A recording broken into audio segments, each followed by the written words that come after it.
The Bee and the Rose. It's a new day, kids. Are you ready for a new story?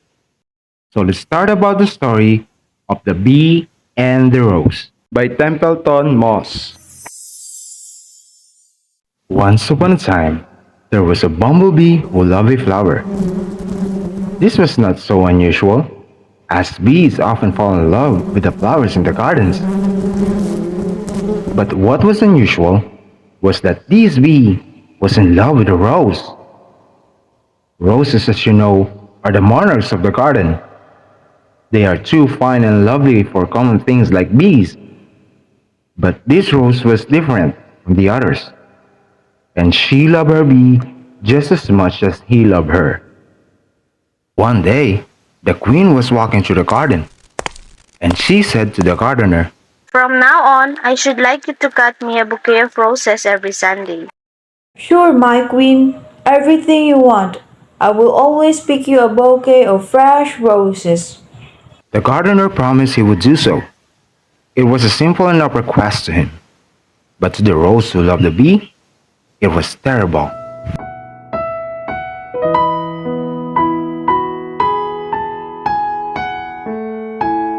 A bouquet of roses? Every Sunday? What will I do? I don't want to be cut and put in a vase with other roses. I want to stay out here on the good, soft earth and be with my beloved bee. Don't worry, my love. I have a plan. The bee then flew to the place in the garden where the daisies grew. The daisies, like all the flowers, were fond of the bee. And when he asked for their help, they were only too happy to give it. We are willing to help. I will give some petals so you can disguise like us. Each one also donated a few of their petals, which the bee took back to the rose. Using some honey from his hive to stick them on, the bee used the petals to disguise the rose as a daisy. That's odd. Why is this one daisy growing among all these roses? Well, never mind. The queen wants roses, not daisies. So the gardener cut the queen her bouquet of roses, but left our rose safely behind. It worked, my love. The gardener thinks I'm a daisy. Then he is truly a great fool. Even though those daisies petals, your beauty shines like the sun. For many weeks, the trick worked, and while her sisters were very honored to be cut and used to decorate the royal breakfast nook, our dear Rose stayed behind with her disguised petals and her true love, the brave and the clever bee. But as time went by, the petals started to fall off. One by one, soon they would fall off altogether, and the gardener would see that she was really a rose. Why do you weep, my love? Look, my disguise is falling apart, and you can't keep dressing me as a daisy forever. It's hopeless, my love.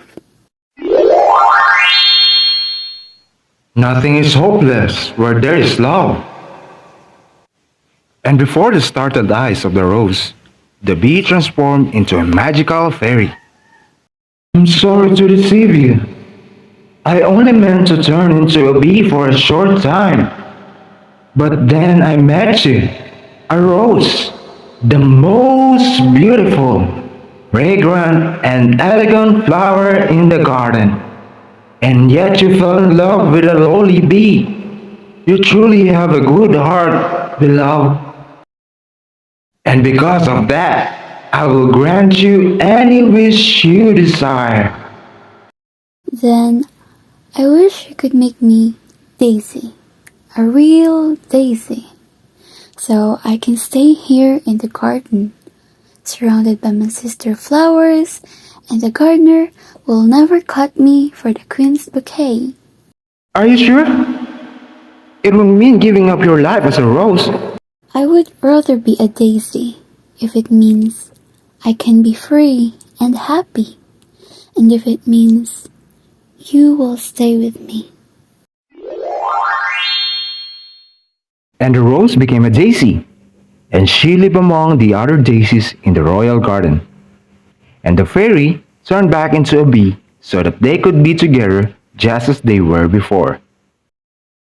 Now you might think it's better to be a rose than a daisy. You might also think that, given the choice, you would rather be a fairy than a bee.